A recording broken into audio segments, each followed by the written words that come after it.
Welcome to Ecclesia Principles, a biblical strategy for believers to engage in God's design for government with Ray Eppard. Hello, glad you could join us again today.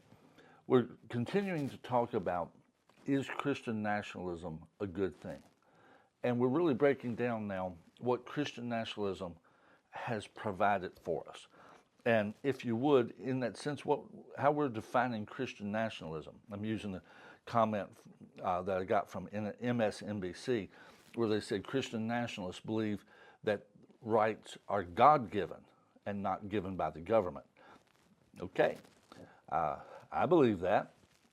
And then secondly, it's the application of Scripture to government. Application of biblical principles to government. I call those ecclesia principles.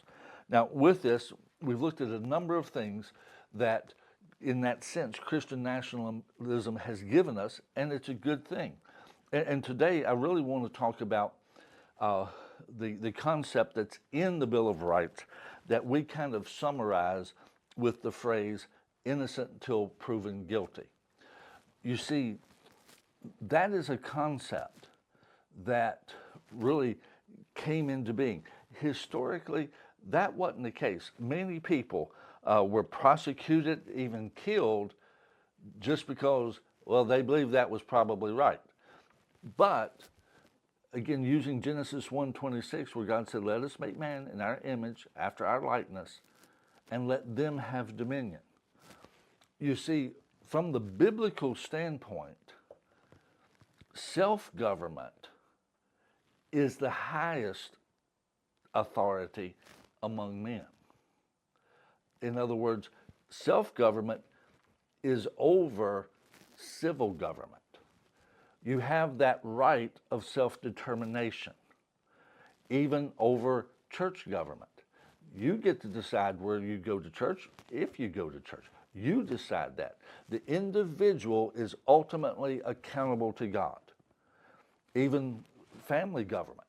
Now, the thing of it is an individual should submit in these areas and work with, but the bottom line is everything is built off of self-government. And so with that, a lower form of government has to have proof of a higher form of government being guilty. Has to have proof. And so that innocent until proven guilty concept comes into play here with us. Now, this, throughout history, unfortunately, it was happening in the Revolutionary War and so forth, that people were being put away. They were being imprisoned for things that it was never proved they did it. Now, a lot of them did it, but not all of them. And here's the thing.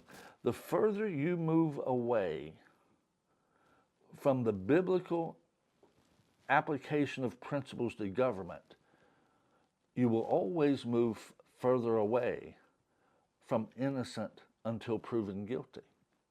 Look in our society today. Those that advocate that we really need to get religion out of government, if you watch them and their practices, they're ready to convict people from the get-go. Christian nationalism protects individual rights in criminal cases, innocent until proven guilty. You get away from that biblical understanding of the importance of self-government, then at that point, every other jurisdiction begins to take the ascendancy. They begin to put themselves as the supreme, and they determine whether or not you're innocent or not. They determine if you're guilty, not the facts. They do. And if you watch our culture right now, you're seeing this more and more. Thank God for Christian nationalism and our God-given rights. You've been listening to Ecclesia Principles with Ray Eppard. Follow us on YouTube and Facebook on our Ray Eppard pages. This program was brought to you by Victory Worship Center and World Outreach. Services Sunday 9 o'clock and 11 o'clock, 200 Hammond Lane, Stanton, Virginia.